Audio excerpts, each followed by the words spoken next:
അസ്സലാമു അലൈക്കും, welcome back to അസാസ് ഫുഡ് മാജിക്. കഴിഞ്ഞ എപ്പിസോഡിൽ കാണിച്ച ഹണി ചില്ലി വിങ്സ് എല്ലാവർക്കും ഇഷ്ടമായെന്ന് കരുതുന്നു. ഇന്ന് നിങ്ങൾക്കായിട്ട് കൊണ്ടുവന്നിട്ടുള്ളത് ഞണ്ട് വെച്ചിട്ടുള്ള ഒരു അടിപൊളി റോസ്റ്റാണ്. ഷാപ്പിലൊക്കെ ഉണ്ടാക്കുന്ന അതേ സ്റ്റൈലിലാണ് ഈ ഒരു ഞണ്ട് റോസ്റ്റ് ഉണ്ടാക്കിയിട്ടുള്ളത്. അപ്പോൾ നമുക്ക് ഞണ്ട് റോസ്റ്റ് ഉണ്ടാക്കുന്നത് എങ്ങനെയെന്ന് ഒന്ന് കണ്ടുവരാം. ഞണ്ട് റോസ്റ്റ് ഉണ്ടാക്കാൻ 3/4 കിലോ ഞണ്ട് കഴുകി വൃത്തിയാക്കി എടുത്തിട്ടുണ്ട്. ഇതിലെ ഓറഞ്ച് കളറിലുള്ള ഭാഗം അതിൻ്റെ മുട്ടയാണ് കേട്ടോ. അപ്പോൾ അത് കളയേണ്ട ആവശ്യമില്ല, നല്ല ടേസ്റ്റാണ് അത് കഴിക്കാൻ വേണ്ടിയിട്ട്. പിന്നെ ഒരു 2 ചെറിയ സവോള നീളത്തിൽ കട്ട് ചെയ്തതും പിന്നെ പച്ചമുളക് 2 തക്കാളിയും ഇവിടെ റെഡിയാക്കി വെച്ചിട്ടുണ്ട്. പിന്നെ നമുക്ക് ആദ്യം കുറച്ച് സാധനങ്ങൾ വറുത്തെടുക്കാനുണ്ട്. അപ്പോൾ അതിന് വേണ്ടിയിട്ട് പാനിലേക്ക് സ്പൈസസ് ഇട്ട് കൊടുക്കുക. പട്ട, ഗ്രാമ്പു, ഏലക്കായ്, ജാതിപത്രി, പിന്നെ ഒരു ചെറിയ ജാതിക്ക കഷ്ണം കൂടി ഇട്ട് കൊടുത്തിട്ടുണ്ട്. പിന്നെ മുഴുവൻ മല്ലി, കറിവേപ്പില, പിന്നെ ഒരു ടീസ്പൂൺ പെരുംജീരകം പൊടി, പിന്നെ 1/2 ടീസ്പൂൺ ചെറിയ ജീരകം പൊടിച്ചത്, ഇതൊക്കെ ചേർത്തിട്ട് എല്ലാം ഒന്ന് വറുത്തെടുക്കുക. ഞാനിവിടെ ചേർത്തിട്ടുള്ള മല്ലിപ്പൊടി ഉണ്ടാക്കാൻ വേണ്ടിയിട്ട് വറുത്ത മല്ലിയിൽ നിന്ന് കുറച്ച് മല്ലി മാറ്റി വെച്ചിട്ടുണ്ടായിരുന്നു. അപ്പോൾ ആ മല്ലിയാണ് ഇവിടെ ഇട്ട് കൊടുത്തിട്ടുള്ളത്. നിങ്ങൾ വറുക്കാത്ത മല്ലിയാണ് എടുക്കുന്നതെങ്കിൽ ആദ്യം മല്ലി ഒന്ന് ഇട്ട് ചൂടായതിനു ശേഷം മാത്രം പൊടികൾ ഇട്ട് കൊടുത്താൽ മതി കേട്ടോ. പിന്നെ ഇതിലേക്ക് ഒരു 2 ടീസ്പൂൺ കുരുമുളക് പൊടിയും കൂടി ചേർത്ത് കൊടുത്തിട്ടുണ്ട്. ഇനി എല്ലാം ഇവിടെ ചൂടായി കിട്ടിയിട്ടുണ്ട്. ഇനി നമുക്ക് ഗ്യാസ് ഓഫ് ചെയ്യാം. അടുത്തതായിട്ട് മിക്സിയുടെ ജാറിലേക്ക് ഇഞ്ചി, വെളുത്തുള്ളി, പിന്നെ വറുത്തെടുത്ത നമ്മുടെ മല്ലി, സ്പൈസസ് ഒക്കെ ഇട്ട് കൊടുക്കുക. പിന്നെ മല്ലിയില, പച്ചമുളക് ഇതൊക്കെ ചേർത്തിട്ട് അല്പം വെള്ളം ഒഴിച്ച് ഒന്ന് പേസ്റ്റാക്കി എടുക്കുക.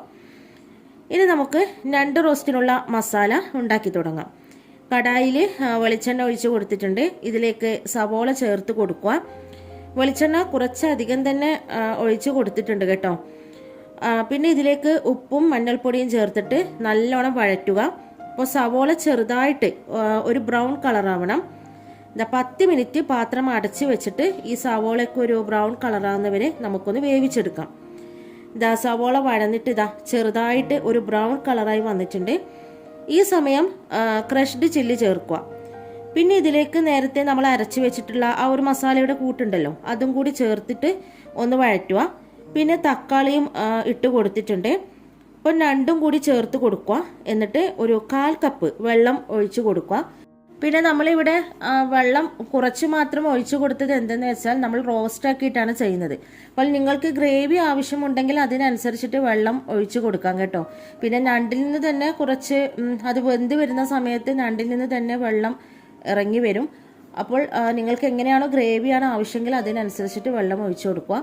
ഇനി നമുക്ക് പാത്രം അടച്ച് വെച്ചിട്ട് ഞണ്ടൊക്കെ ഒന്ന് വേവിച്ചെടുക്കാം. നമ്മുടെ ഞണ്ട് റോസ്റ്റ് ഇവിടെ റെഡി ആയിട്ടുണ്ട്. ഞണ്ടൊക്കെ നല്ലോണം വെന്തിട്ടുണ്ട്. നല്ല മണം വരുന്നുണ്ട് കേട്ടോ ആ ഒരു പാത്രം തുറക്കുന്ന സമയത്ത് തന്നെ. പിന്നെ ഇതിലേക്ക് അവസാനം ഒരു 1/4 കപ്പ് തേങ്ങയുടെ 1/4 പാൽ കൂടി ചേർത്ത് കൊടുക്കുക. ഇത് നിർബന്ധമില്ല കേട്ടോ, ഓപ്ഷണലാണ്. തേങ്ങാപ്പാൽ ചേർക്കുന്ന സമയത്ത് നമ്മുടെ റോസ്റ്റ് നല്ലൊരു ടേസ്റ്റ് ആയിരിക്കും. എന്നിട്ട് 1/4 പാൽ ചേർത്തതിന് ശേഷം ചെറുതായിട്ട് ഒന്ന് തിളപ്പിക്കുക. ഈ സമയം ഉപ്പൊക്കെ നോക്കിയിട്ട് പോരെങ്കിൽ ഒന്ന് ചേർത്ത് കൊടുക്കാം.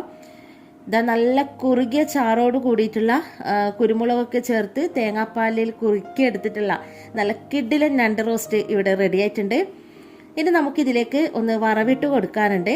അപ്പോൾ ഇവിടെ വെളിച്ചെണ്ണയിൽ ചെറിയ ഉള്ളി ഒന്ന് മൂപ്പിച്ചെടുത്തതിന് ശേഷം ഇതിലേക്ക് തേങ്ങാക്കൊത്തും പിന്നെ അല്പം കറിവേപ്പിലയും ചേർത്തിട്ട് ഒന്ന് മൂപ്പിച്ചിട്ട് നമ്മുടെ ഈ ഒരു റോസ്റ്റിൻ്റെ മുകളിലൊന്ന് ഒഴിച്ചു കൊടുക്കുക. നല്ല അടിപൊളി ടേസ്റ്റി ആയിട്ടുള്ള ഷാപ്പിലൊക്കെ കിട്ടുന്ന അതേ ടേസ്റ്റിലുള്ള ഒരു നല്ലൊരു ഞണ്ട് റോസ്റ്റാണ്. നമുക്കിത് ചൂടോടെ അപ്പത്തിനൊപ്പം വിളമ്പാം. കിഡ് ടേസ്റ്റാണ്. എല്ലാവരും ഒരിക്കലെങ്കിലും ഒന്ന് ഉണ്ടാക്കി നോക്കണം.